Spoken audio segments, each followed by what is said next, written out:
Au moins, mon fils n'a pas été abandonné par sa mère comme une vieille chaussure, a déclaré mon frère Kevin assez fort pour que les 40 invités à la fête d'anniversaire des 5 ans de mon neveu puissent l'entendre parfaitement. Le restaurant italien fut plongé dans un silence gênant. Les conversations cessèrent. Les fourchettes chargées de pâte al pesto restèrent suspendues en l'air. Même les enfants qui couraient entre les tables s'immobilisèrent un instant, sentant la tension qui régnait dans la pièce. Mon fils de 8 ans, Tyler, était assis à côté de moi, sa petite main cherchant la mienne sous la nappe à carreaux. Je sentais ses doigts trembler, non pas de peur, mais d'une émotion que j'ai immédiatement reconnue. Cette détermination silencieuse qui apparaît lorsque quelqu'un sous-estime son intelligence. Kevin se tenait près de la table principale, un verre de vin rouge à la main, le visage rougi par l'alcool et la satisfaction d'avoir réussi à m'humilier publiquement une fois de plus. À côté de lui, sa femme Lisa souriait avec cette expression qu'elle avait perfectionnée au cours de nos 15 années de vie commune. Douce pour ceux qui ne la connaissaient pas, mais venimeuse pour ceux qui la voyaient vraiment. Je m'appelle Anthony et à 32 ans, je n'aurais jamais imaginé que je serais seul pour élever mon fils.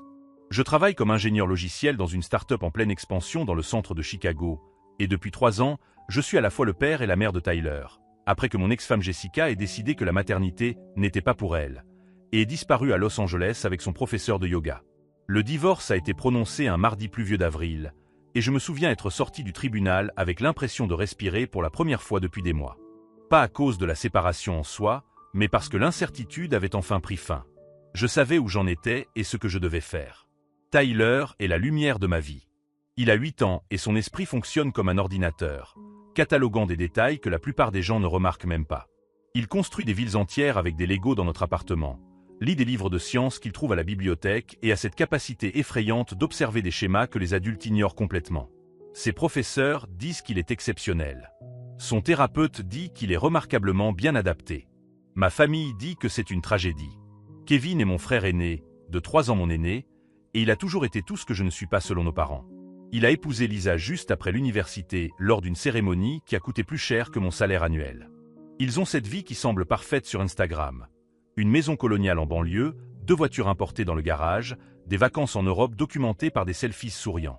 Lisa, sa femme, est le genre de personne qui transforme toute réunion de famille en compétition silencieuse. Elle travaille comme directrice marketing dans une entreprise de cosmétiques et ne manque jamais une occasion de mentionner avec désinvolture le prix de son nouveau sac à main ou l'endroit où ils ont passé leur dernier week-end prolongé. Mon père, Robert, âgé de 61 ans, fonctionne selon une philosophie simple, éviter les conflits à tout prix. Il a développé l'art d'être présent sans vraiment l'être, acquiesçant à tout ce que dit ma mère tout en se réfugiant dans le journal ou le golf. Ma mère, Patricia, âgée de 59 ans, ne m'a jamais pardonné d'avoir divorcé. Dans son monde, les hommes ne demandent pas le divorce. Les hommes n'élèvent pas leurs enfants seuls. Les hommes n'admettent pas leurs erreurs en public. Elle me présente comme mon fils Anthony et Kevin comme mon fils qui a une belle famille. La fête d'anniversaire de mon neveu aurait dû être une simple célébration. Le petit garçon fêtait ses 5 ans, et Lisa avait transformé l'événement en une production hollywoodienne avec une décoration sur le thème des super-héros, un gâteau à 3 étages et un photographe professionnel pour immortaliser chaque instant. Tout le monde avait été soigneusement sélectionné pour être témoin et valider le succès de la famille parfaite de Kevin. Ce qu'aucun d'entre eux ne savait, c'est que parfois, ceux qui pointent du doigt ont les plus grands secrets à cacher. Si vous aimez cette histoire qui raconte comment une simple fête d'anniversaire a révélé des vérités qui allaient changer notre famille à jamais, n'oubliez pas de vous abonner à la chaîne pour découvrir comment Tyler était sur le point de lâcher une bombe qui allait faire regretter à tous ceux qui étaient présents d'être restés chez eux. Car mon fils calme et observateur, ce garçon que tout le monde considérait comme le pauvre petit issu d'un foyer brisé, était assis là, cataloguant des informations qui allaient transformer l'humiliation en justice poétique de la manière la plus dévastatrice qui soit. Kevin a toujours été le fils parfait, celui qui n'a jamais commis la moindre erreur aux yeux de nos parents. De 3 ans mon aîné, il a très tôt compris que sa position dans la famille dépendait de ma mise à l'écart. Quand j'avais une note de 8, il s'assurait que tout le monde sache qu'il avait eu 10. Quand je décrochais un job d'été, il avait déjà un stage rémunéré dans une grande entreprise. Mais c'est après mon divorce que Kevin a découvert son arme la plus puissante, la supériorité morale. Il a transformé ma séparation en symbole de tout ce qui n'allait pas chez moi, tandis que son mariage avec Lisa devenait la preuve de sa perfection en tant qu'homme et soutien de famille. Lisa était la partenaire idéale pour cette histoire. Directrice marketing dans une entreprise de cosmétiques de luxe, elle avait le don de faire passer des remarques venimeuses pour des conseils bienveillants. Anthony, as-tu déjà pensé à suivre une thérapie pour surmonter tes schémas destructeurs dans tes relations? était le genre de phrase qui sortait de sa bouche lors des dîners de famille, toujours avec ce sourire doux qui faisait passer toute protestation de ma part pour une réaction exagérée. Au cours des 3 années qui ont suivi mon divorce, chaque réunion de famille s'est transformée en une présentation de leur vie parfaite contre le chaos de la mienne. Kevin adorait mentionner en passant ses vacances à Cancun pendant que j'annulais mes projets de week-end à cause de travail supplémentaire. Lisa tenait à demander si Tyler supportait bien l'absence d'une figure maternelle stable, chaque fois qu'il était là pour entendre. Le pire, c'est qu'il faisait tout cela sous le couvert d'une préoccupation familiale. « Nous voulons juste que vous soyez heureux », disait-il, comme si mon bonheur dépendait de la validation de la supériorité de leur choix par rapport au mien. La fête d'anniversaire de mon neveu avait bien commencé. Tyler jouait avec les autres enfants, construisant une tour avec des gobelets en plastique tout en discutant avec enthousiasme de dinosaures avec tous les adultes qui voulaient bien l'écouter. Je discutais avec mon cousin Marc de travail lorsque Kevin a décidé de lancer sa première attaque de la journée. « Tu sais, Anthony, » a-t-il dit assez fort pour attirer l'attention, « j'admire vraiment la façon dont tu te débrouilles tout seul. Ça doit être difficile d'être père et mère à la fois. » La conversation autour de notre table s'est interrompue. Lisa s'est immédiatement jointe à nous, comme elle le faisait toujours lorsqu'elle sentait une occasion de me rabaisser. « C'est vrai, Anthony. Je ne peux pas imaginer élever un enfant sans un partenaire solide. Mike et moi formons une équipe dans tout. » Mike était le nom de mon neveu, le garçon qui fêterait ses 5 ans et qui, à ce moment-là, était plus intéressé par le gâteau que par la philosophie parentale. « Tyler se débrouille très bien, » répondis-je calmement, en essayant de garder le ton neutre que j'avais perfectionné au cours de 3 années d'attaques similaires. « Bien sûr, » acquiesça Kevin avec cette condescendance qui le caractérisait depuis l'adolescence. « Mais tu dois admettre qu'un enfant a besoin de ses 2 parents. Il a besoin de stabilité, d'une famille complète. » C'est alors que Tyler s'approcha de notre table, un morceau de gâteau sur une petite assiette en carton.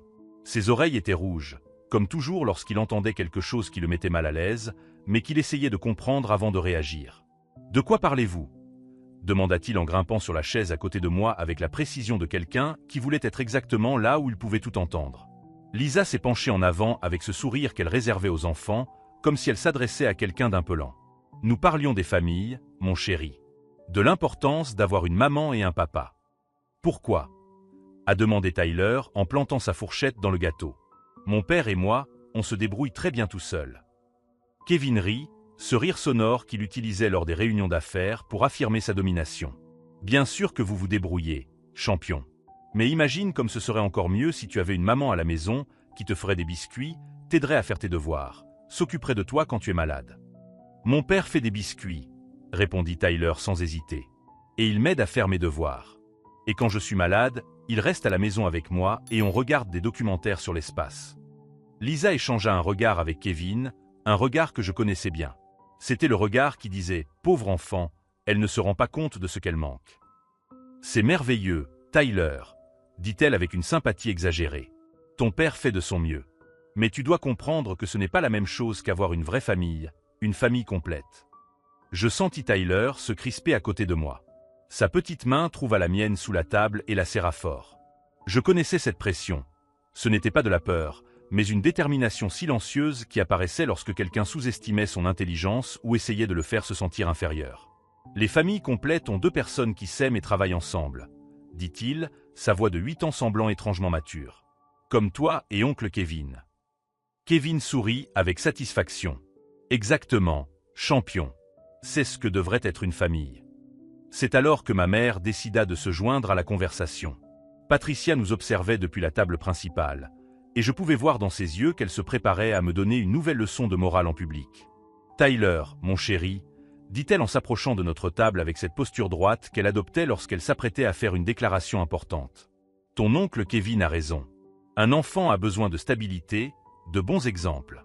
Il a besoin de voir comment un homme traite une femme, comment une vraie famille fonctionne. » « Mais mon père me traite bien, » protesta Tyler, haussant légèrement le ton. « Et il travaille dur pour prendre soin de moi. »« Personne ne dit que ton père ne travaille pas, mon chéri, » intervint Lisa avec cette patience exagérée qu'elle réservait aux enfants qu'elle trouvait lents. « Nous disons que tu mérites mieux. Tu mérites d'avoir ce que Mike a, une famille complète, stable, avec des valeurs traditionnelles. » C'était à ce moment-là que je me levais généralement et que je partais, emmenant Tyler avec moi pour éviter davantage de souffrance émotionnelle.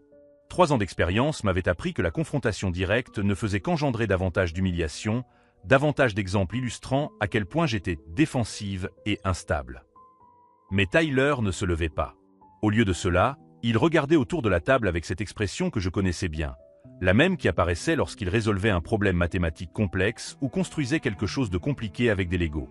C'était l'expression de quelqu'un qui traitait des informations et tirait des conclusions. Kevin, interprétant le silence comme une victoire, a décidé de porter le coup final. Il s'est levé, tenant son verre de vin comme s'il allait porter un toast, et c'est alors qu'il a prononcé ces mots qui ont résonné dans la pièce et ont tout changé. Au moins, mon fils n'a pas été abandonné par sa mère comme une vieille chaussure. Le silence qui a suivi était assourdissant. 40 personnes ont cessé de manger, de parler, de faire semblant de ne pas prêter attention. Même les enfants ont remarqué que quelque chose avait changé dans l'atmosphère de la fête. Tyler est resté complètement immobile à côté de moi. J'ai senti sa respiration changer, devenir plus contrôlée, plus délibérée. Quand j'ai levé les yeux vers son visage, j'ai vu quelque chose que je n'avais jamais vu auparavant. Non pas de la tristesse ou de la honte, mais une détermination glaciale qui semblait appartenir à quelqu'un de beaucoup plus âgé. Il n'a rien dit pendant un long moment, se contentant de regarder autour de la table, cataloguant les visages, traitant les informations d'une manière qui m'a rendu à la fois fier et inquiet. Car je connaissais cette expression. Et je savais que lorsque Tyler avait ce regard, cela signifiait qu'il avait détecté un schéma, identifié une solution ou découvert quelque chose que tous les adultes autour de lui avaient complètement manqué. L'humiliation publique de Kevin a résonné dans la salle comme une pierre jetée dans un lac calme. Les vagues se sont propagées d'une table à l'autre, transportant des murmures et des regards de pitié vers Tyler et moi. J'ai senti mon fils se raidir à côté de moi, sa respiration devenant plus contrôlée, plus délibérée. Kevin est resté debout, savourant sa victoire rhétorique comme s'il venait de marquer le but de la victoire dans une finale de championnat.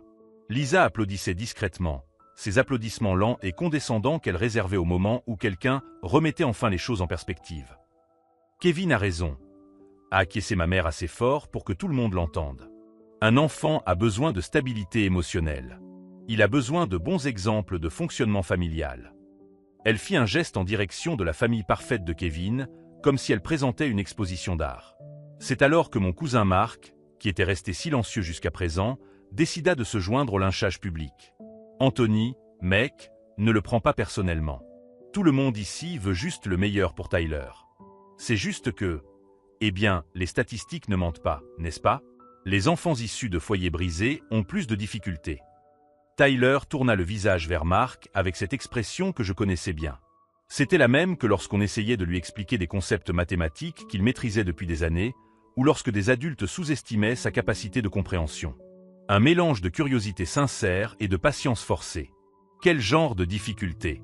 Demanda Tyler, sa voix d'enfant de 8 ans sonnant étrangement formelle.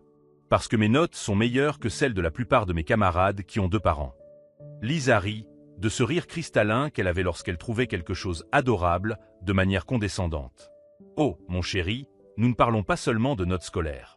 Nous parlons de développement émotionnel, d'apprendre à faire confiance dans les relations, de comprendre comment les hommes et les femmes doivent interagir. Comment interagissez-vous? Demanda Tyler en désignant discrètement Kevin et Lisa. Il y avait quelque chose dans la façon dont il posait la question qui m'a mis en alerte. Ce n'était pas de la curiosité enfantine, c'était le genre de questions ciblées qu'il posait lorsqu'il détectait une incohérence. Kevin a souri avec une fierté sincère. Exactement, champion. Regarde-nous. Mariés depuis 6 ans, une communication parfaite, un respect mutuel, un engagement total l'un envers l'autre. C'est ce qu'un enfant a besoin de voir. Un engagement total, a répété Tyler, comme s'il testait le goût des mots. Comme dans les films où les gens promettent d'être ensemble pour toujours. C'est ça, acquiesça Lisa en tendant la main pour toucher le bras de Kevin de manière théâtrale. Nous avons prononcé des vœux sacrés. Nous avons promis de nous aimer et de nous honorer, dans la santé et dans la maladie, dans la richesse et dans la pauvreté. J'observais Tyler assimiler ces informations avec la même intensité qu'il consacrait à ses projets scientifiques. Il se passait quelque chose derrière ses yeux bruns, une connexion se créait, un schéma se dessinait. Mon père, qui était resté silencieux pendant toute cette démonstration publique, décida enfin d'intervenir. Ce que Kevin essaie de dire, Anthony, c'est qu'il est peut-être temps d'envisager de donner une figure maternelle à Tyler. Quelqu'un qui pourra lui enseigner les choses que seule une femme peut enseigner. Comme cuisiner et nettoyer, demanda Tyler, d'une voix empreinte d'une innocence qui ne cadrait pas avec l'éclat perspicace de ses yeux. Eh bien, pas exactement, balbutia mon père. C'est plus sur l'équilibre émotionnel, sur la façon dont une femme doit être traitée par un homme, l'interrompit Lisa, prenant le contrôle du récit. Comment elle doit être respectée, valorisée, mise en premier.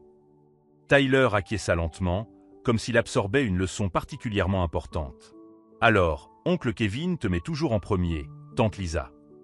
Toujours, répondit Kevin sans hésiter. Lisa est ma priorité numéro 1. Tout ce que je fais, c'est pour son bien, pour le bien de notre famille. C'était généralement à ce moment-là que je me levais et partais. 3 ans d'expérience m'avaient appris qu'essayer de contester le discours sur la famille parfaite ne faisait que m'humilier davantage, me donner plus d'exemples de mon caractère défensif et de mon incapacité à accepter des conseils constructifs. Mais Tyler ne s'apprêtait pas à partir. Au lieu de cela, il avait sorti son téléphone de sa poche et faisait défiler quelque chose avec des mouvements précis. L'expression de son visage avait subtilement changé. Ce n'était plus la curiosité innocente d'un enfant, mais la détermination concentrée de quelqu'un qui avait trouvé exactement ce qu'il cherchait. « Tyler, range ton téléphone », dit ma mère d'un ton autoritaire. « Les adultes discutent. »« Je voulais juste vous montrer quelque chose », répondit Tyler calmement, sans lever les yeux de l'écran. « À propos de l'engagement et de la famille avant tout. » Kevin a ri, ce rire paternaliste qu'il réservait aux enfants qu'il trouvait gâtés. « Qu'est-ce que tu pourrais nous apprendre sur les relations, champion ? Tu as 8 ans. » Tyler a finalement levé les yeux de son téléphone, et il y avait quelque chose de différent dans son regard. Une tranquillité qui me rappelait les tempêtes qui se forment à l'horizon, apparemment calmes en surface, mais chargées d'une énergie destructrice qui ne demande qu'à être libérée. « J'ai 8 ans, acquiesça-t-il. Mais j'ai des yeux. » Le silence s'installa à table. Pas le silence gênant qui avait suivi la remarque cruelle de Kevin, mais un silence tendu, plein d'attente. Comme si tout le monde avait détecté un changement dans l'atmosphère, mais sans parvenir à identifier exactement ce que c'était. Lisa eut un petit rire forcé. « Bien sûr que tu as des yeux, mon chéri. Nous en avons tous. Qu'est-ce que tu essaies de dire ?»« J'essaie de dire que parfois, quand les adultes parlent d'engagement et de faire passer la famille en premier. » Tyler fit une pause, ses doigts se déplaçant sur l'écran de son téléphone avec une précision chirurgicale. Ils ne parlent pas de la même famille. Le changement fut instantané. Kevin se raidit sur sa chaise. Lisa cessa de sourire. Ma mère fronça les sourcils comme si elle essayait de déchiffrer un puzzle particulièrement compliqué. « De quoi parles-tu » demanda Kevin, et pour la première fois, sa voix trahissait une note qui n'était pas tout à fait de la confiance. Tyler n'a pas répondu immédiatement. Au lieu de cela, il a continué à manipuler son téléphone avec ce calme délibéré que je connaissais si bien.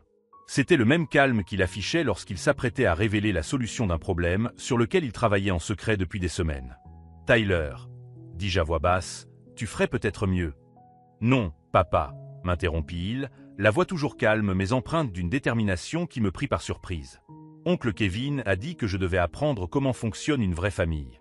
L'engagement, l'honnêteté. » Il tourna son téléphone vers Kevin, l'écran affichant quelque chose que je ne pouvais pas voir depuis mon angle. « Alors je voulais te demander, qui est cette femme que tu serres dans tes bras sur la photo, oncle Kevin ?» Le silence qui suivit fut absolu. 40 personnes ont cessé de respirer simultanément. La fourchette de Kevin s'est figée en l'air, un morceau de pâte pendait comme une stalactite. Lisa a tourné son visage vers son mari avec une expression que je n'avais jamais vue auparavant. Pas de la confusion, mais le genre de clarté terrible qui survient lorsqu'un soupçon longtemps enfoui trouve enfin une preuve concrète. Tyler a continué avec ce calme dévastateur. « Et qui sont ces 2 petits-enfants qui t'appellent papa ?» C'est à ce moment-là que j'ai compris que mon fils de 8 ans, ce garçon que tout le monde considérait comme le pauvre petit issu d'un foyer brisé, était sur le point de faire exploser une bombe nucléaire au cœur de la famille parfaite de Kevin. Une bombe qui allait transformer l'humiliation en justice poétique de la manière la plus dévastatrice qui soit. Et tandis que je regardais le sang se retirer du visage de Kevin, je ressentis quelque chose que je n'avais pas éprouvé depuis 3 ans. La douce et terrible anticipation de voir enfin la vérité éclater au grand jour. Kevin se mit à bégayer, essayant de former des mots qui aient un sens, tout en regardant tour à tour Tyler, Lisa et le téléphone qui était devenu une bombe à retardement. « Je sais. Tyler, tu te trompes, champion », a-t-il tenté, mais sa voix avait perdu toute l'assurance autoritaire qui la dominait quelques instants auparavant. « Ça doit être un client. Tu sais, dans l'immobilier, on connaît beaucoup de familles. »« Client », répéta Tyler, sa voix d'enfant de 8 ans empreinte d'une curiosité sincère qui tranchait comme une lame. « C'est comme ça que tu appelles Mélissa. » Le nom tomba sur la table comme une brique. Lisa pâlit, ses mains parfaitement manucurées tremblant tandis qu'elle tenait son verre de vin. « Qui est Melissa » demanda-t-elle dans un murmure étranglé. Tyler continua avec ce calme dévastateur qu'il avait hérité de moi, faisant défiler l'écran de son téléphone avec des mouvements précis. Melissa Santos. Elle travaille comme infirmière à l'hôpital Saint-Maries. Elle a 2 enfants, Emma, 4 ans, et le petit Lucas, 2 ans. Ils appellent tous les 2 oncles Kevin, papa. J'avais l'impression d'assister à un documentaire sur les démolitions contrôlées. Chaque mot de Tyler était une charge explosive soigneusement placée, déclenchant une série d'explosions pour s'assurer que toute la structure du mensonge de Kevin s'effondre de manière spectaculaire. « C'est ridicule », tenta à nouveau Kevin, mais sa voix se brisait. « C'est une confusion, une coïncidence. Tyler, les enfants ne comprennent pas. »« Je comprends que tu leur apportes des cadeaux tous les vendredis soirs, » l'interrompit Tyler calmement. « Je comprends que tu as les clés de la maison de Melissa. Et je comprends que lors du dernier anniversaire d'Emma, tu t'es présenté avec un gâteau sur lequel était écrit « Joyeux anniversaire, princesse de papa ». Lisa laissa tomber son verre. Le vin rouge se répandit sur la nappe comme du sang, créant une tache sombre qui s'accordait parfaitement avec l'atmosphère de la fête qui s'était transformée en funérailles. « Kevin », dit-elle, sa voix désormais empreinte d'une froideur que je n'avais jamais entendue auparavant. « Regarde-moi et dis-moi que ce garçon ment. » Kevin se tourna vers elle, et pour la première fois en 6 ans de mariage, je vis une véritable peur dans ses yeux. « Lisa, chérie, tu me connais. Tu sais que je ne ferai jamais. » 3 ans et demi, dit Tyler en consultant son téléphone comme s'il lisait un rapport scientifique. « C'est depuis combien de temps vous êtes ensemble? Emma est née 6 mois après que vous ayez commencé à vous fréquenter. » Ma mère, qui était restée silencieuse et sous le choc depuis que Tyler avait commencé son exposé, retrouva enfin sa voix. « Comment sais-tu tout ça ?» demanda-t-elle, sa propre certitude quant à la famille parfaite de Kevin commençant à s'effriter. Tyler m'a regardé un instant, comme pour me demander la permission de continuer. J'ai acquiescé presque imperceptiblement. S'il était arrivé jusque-là, il avait mon soutien total pour finir le travail. Oncle Kevin Me a emmené 6 fois ces 2 derniers mois, a expliqué Tyler. Toujours le vendredi soir, quand il disait à tante Lisa qu'il avait des réunions tardives avec des investisseurs. Il me faisait attendre dans la voiture pendant qu'il visitait une propriété, mais une fois, Emma s'est échappée et m'a invité à entrer. La fête s'était complètement arrêtée. 40 adultes étaient figés sur leurs chaises. Certains avaient déjà sorti leur téléphone, prêts à documenter ce qui allait clairement être le scandale familial de la décennie. Tyler passa à une autre photo, montrant l'écran à Lisa cette fois-ci. « C'est toi au barbecue de juillet dernier, oncle Kevin. Tu portes le tablier « Roi du barbecue » que Melissa t'a offert pour la fête des pères. » Lisa arracha le téléphone des mains de Tyler, ses yeux parcourant l'image avec une intensité qui aurait pu mettre le papier en feu. Sur la photo, Kevin se trouvait clairement dans un autre jardin, avec 2 jeunes enfants accrochés à ses jambes, tandis qu'une belle femme brune souriait à l'arrière-plan. « Tu as dit que tu étais au travail, » murmura Lisa, la voix brisée. « J'ai passé le 4 juillet toute seule parce que tu as dit que tu avais une urgence avec un client à Milwaukee. »« Je peux t'expliquer, » commença Kevin, mais les mots moururent dans sa gorge lorsque Lisa lui tendit le téléphone. « Explique ça, alors, » dit-elle en pointant une autre photo prise par Tyler. « Explique pourquoi tu portes une petite fille qui a tes yeux verts, avec une alliance différente, dans une maison qui n'est clairement pas la nôtre. » Jusqu'à ce moment-là, je n'avais été qu'un spectateur dans le théâtre de la destruction de Kevin.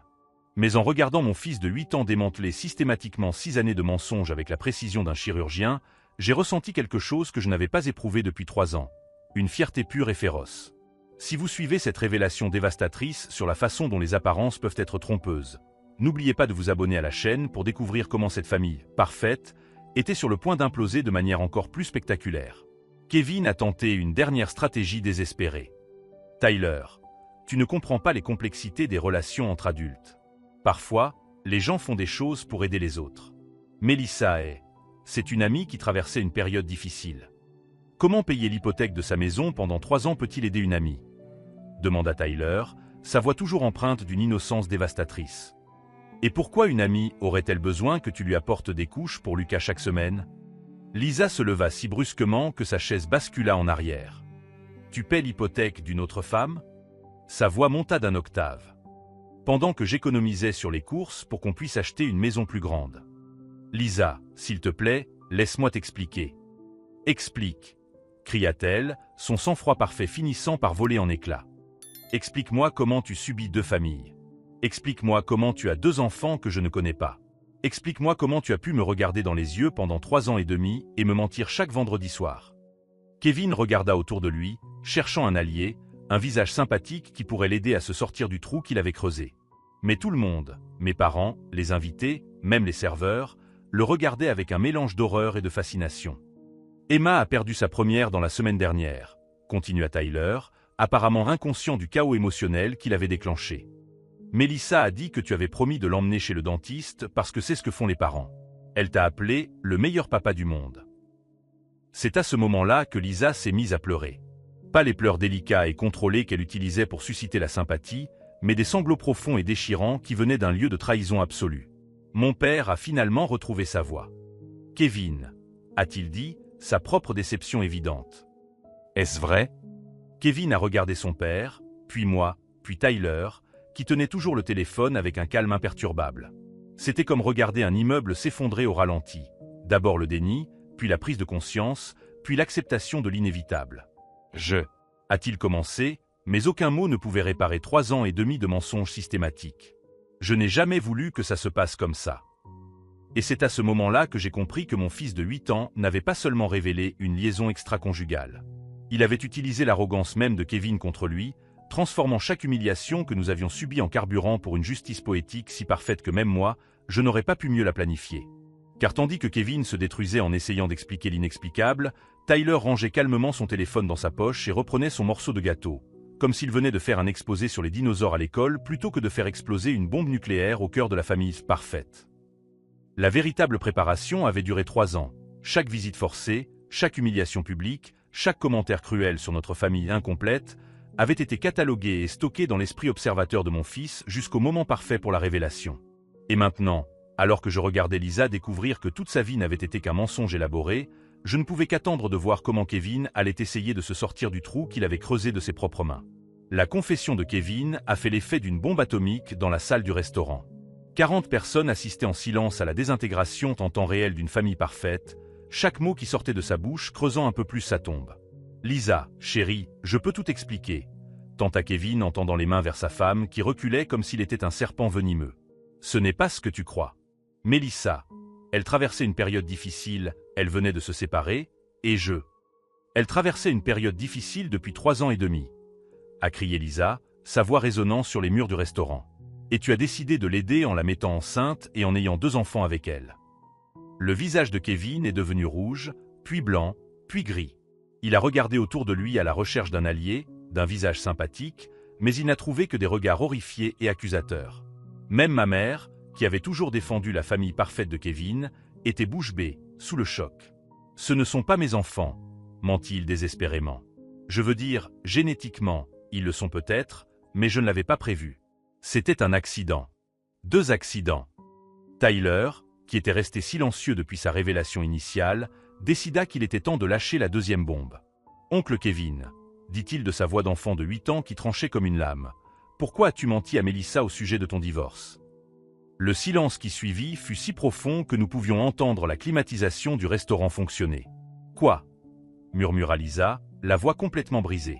Tyler consulta à nouveau son téléphone, faisant défiler les messages avec la précision d'un procureur présentant des preuves. « Elle m'a montré les messages que vous vous envoyez, oncle Kevin. Elle pense que tu attends juste que le divorce soit prononcé pour vous marier officiellement. » Kevin tenta d'arracher le téléphone des mains de Tyler, mais je me levai et bloquai son mouvement. « Ne touche pas à mon fils, » dis-je, ma voix chargée de 3 années de colère refoulée. « Melissa Santos, infirmière à l'hôpital Saint-Maries, pense que tu es divorcé depuis 2 ans, » continua Tyler calmement. « Elle organise votre mariage pour l'été prochain. Elle a déjà choisi la robe. » Lisa s'effondra sur sa chaise, les mains tremblantes, serrant sa tête entre ses mains. « 2 familles, » murmura-t-elle. « Tu as 2 familles et tu mens aux 2. » « Et ce n'est pas tout, » dit Tyler, toujours avec ce calme dévastateur. « Oncle Kevin, tu veux expliquer à tante Lisa pourquoi tu as un compte bancaire secret. » C'était comme assister à une démolition contrôlée.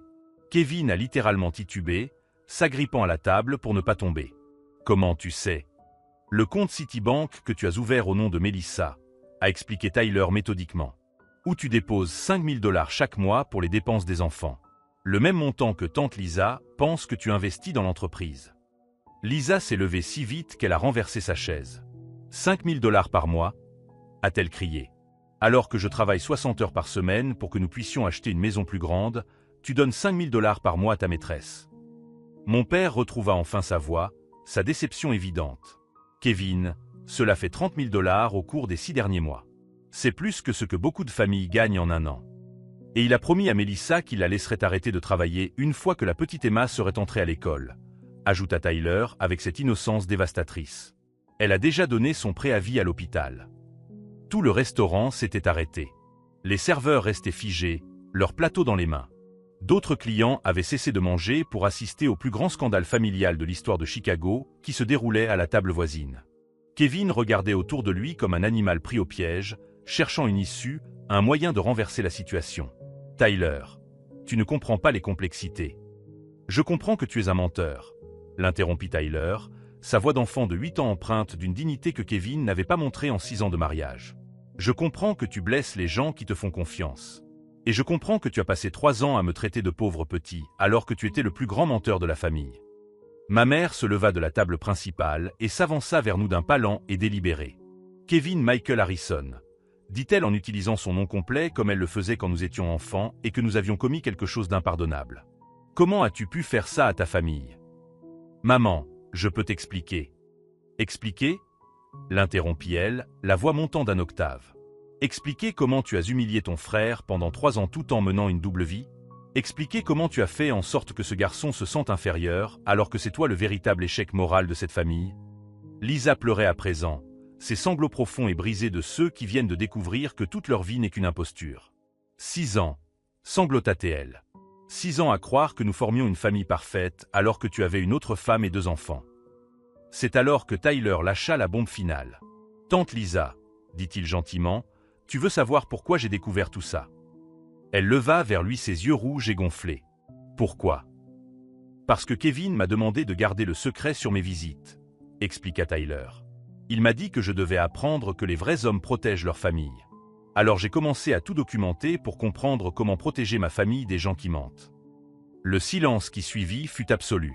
Kevin était officiellement à court d'arguments, d'excuses, de échappatoires. Son mensonge vieux de 6 ans avait été systématiquement démoli par un enfant de 8 ans qu'il avait complètement sous-estimé. « Chaque vendredi pendant 2 mois, continua Tyler, je t'ai vu mentir à tante Lisa, mentir à Melissa, puis rentrer à la maison et me faire la morale sur les familles unies et les hommes responsables. » Kevin s'est levé brusquement, sa chaise tombant en arrière dans un bruit qui a résonné dans tout le restaurant. « Je dois sortir d'ici, » a-t-il balbutié, cherchant désespérément son portefeuille. « Tu vas courir vers quelle famille ?» a demandé Tyler avec une innocence dévastatrice. « Chez Melissa, qui pense que tu es divorcé. Ou chez toi, où tante Lisa connaît désormais la vérité. » C'était le coup de grâce. Kevin s'immobilisa complètement, réalisant qu'il n'avait nulle part où fuir. Les 2 femmes de sa vie étaient désormais au courant l'une de l'autre. Les 2 familles qu'il avait construites sur des mensonges s'écroulaient simultanément. Lisa se leva, essuyant son visage avec une serviette. « Kevin, » dit-elle d'un ton glacial qui était plus effrayant que ses cris. « Quand tu rentreras à la maison ce soir, tes affaires seront sur le trottoir. » Et tandis que je regardais mon frère réaliser qu'il avait tout perdu, sa femme, sa famille secrète, son respect, son argent et sa dignité, j'ai ressenti quelque chose que je n'avais pas éprouvé depuis 3 ans. La satisfaction profonde et totale de voir la justice poétique se manifester d'une manière si parfaite que même moi, je n'aurais pas pu mieux la planifier. Mon fils de 8 ans avait utilisé l'arrogance de Kevin contre lui, transformant chaque humiliation que nous avions subie en carburant pour une vengeance si dévastatrice qu'elle allait changer notre famille à jamais. Kevin est sorti du restaurant cet après-midi-là, comme un homme complètement détruit. En 45 minutes, toute sa vie s'était effondrée devant 40 témoins, et tout cela à cause d'un garçon de 8 ans qu'il avait complètement sous-estimé. Lisa avait tenu sa promesse. Lorsque Kevin est rentré à la maison, il a trouvé ses vêtements dans des sacs en plastique sur le trottoir, les serrures changées et un avocat spécialisé dans les divorces qui l'attendait à la porte avec des papiers à signer. Elle avait travaillé dans le marketing d'une entreprise de cosmétiques suffisamment longtemps pour savoir comment mener une campagne efficace, même si cette fois-ci, c'était pour détruire la réputation de son propre mari. Melissa a découvert l'existence de Lisa sur les réseaux sociaux le soir même. Une amie commune avait filmé le scandale au restaurant et l'avait posté sur Facebook. 24 heures plus tard, Kevin se retrouvait sans maison, sans femme, sans maîtresse et confronté à 2 demandes de pension alimentaire simultanées. Le divorce de Lisa a été brutal et public. En tant que directrice marketing, elle avait des relations dans les médias locaux et l'histoire du « businessman bigame » du country club a fait la une pendant 3 semaines consécutives. Les clients de Kevin ont commencé à annuler leur contrat, se demandant s'ils pouvaient faire confiance à quelqu'un qui avait menti à sa propre famille pendant des années. 6 mois plus tard, Kevin avait perdu 60% de son activité immobilière et emménagé dans un appartement d'une chambre dans le quartier le moins cher de la ville. Mélissa avait obtenu une pension alimentaire qui garantissait la subsistance des enfants, mais elle refusait de le laisser les voir tant qu'il n'avait pas prouvé qu'il était capable d'honnêteté élémentaire. Pour Tyler et moi, la transformation a été complètement inverse. La famille qui nous avait toujours traités comme des citoyens de seconde zone nous regardait désormais avec un respect renouvelé et même un peu de crainte salutaire. Ma mère a complètement cessé ses commentaires sur les foyers brisés et les mauvais choix. En fait, elle a commencé à me demander des conseils sur la manière dont j'avais élevé Tyler pour qu'il soit si observateur et courageux. Ce garçon a plus de caractère à 8 ans que beaucoup d'adultes que je connais, a-t-elle admis lors d'une conversation franche quelques semaines plus tard. Mon père, qui avait toujours évité les conflits, m'a demandé de lui parler en privé. « Anthony, m'a-t-il dit, j'aurais dû te défendre, toi et Tyler, il y a des années. Tu élèves un garçon exceptionnel, et je suis désolé de ne pas l'avoir reconnu plus tôt. » Tyler s'est épanoui grâce à la reconnaissance de sa famille. Non pas parce qu'il avait besoin de leur approbation, mais parce qu'il pouvait enfin se détendre et être un enfant lors des réunions familiales au lieu de se défendre constamment. Il est resté le même garçon observateur et intelligent, mais désormais, ses contributions étaient écoutées avec respect plutôt qu'avec condescendance. Les dîners en famille ont complètement changé. Au lieu d'être des compétitions silencieuses pour savoir qui avait la vie la plus parfaite, ils sont devenus de véritables célébrations de réelles réussites. Tyler présentait ses projets scientifiques. Je parlais de mes promotions au travail. Même les conversations sur les relations amoureuses sont devenues plus honnêtes et plus solidaires. Lisa, étonnamment, est devenue une alliée inattendue. Une fois le choc initial passé, elle a cherché Tyler pour le remercier d'avoir révélé la vérité. « Tu m'as sauvé de gaspiller encore plus d'années de ma vie dans un mensonge », lui a-t-elle dit. « Il t'a fallu un vrai courage. » Kevin a tenté de renouer avec moi quelques mois plus tard, en m'envoyant des messages sur le fait de laisser le passé derrière nous et de reconstruire nos relations familiales. Je lui ai répondu honnêtement. Je serais prêt à pardonner lorsqu'il ferait preuve d'un changement sincère à travers ses actes, et non ses paroles. La leçon la plus importante que Tyler a apprise n'était pas de dénoncer les mensonges ou de lutter contre les injustices. C'était la valeur de l'authenticité. « Papa », m'a-t-il dit un soir alors que nous faisions nos devoirs ensemble, « il vaut mieux être une vraie famille avec des problèmes qu'une fausse famille avec des secrets. » Il avait raison. Notre famille de 2 personnes ne correspondait peut-être pas à l'idéal traditionnel que Kevin avait toujours promu, mais elle était fondée sur l'honnêteté, le respect mutuel et l'amour inconditionnel. Cela s'est avéré plus fort que n'importe quelle façade de perfection. Aujourd'hui, 3 ans plus tard, Kevin continue de reconstruire sa vie et sa réputation. Mélissa a finalement autorisé des visites supervisées avec les enfants, mais seulement après qu'il ait suivi une thérapie familiale et prouvé qu'il avait changé de manière durable. Lisa s'est remariée avec quelqu'un qui apprécie son intelligence autant que sa beauté. Et nous?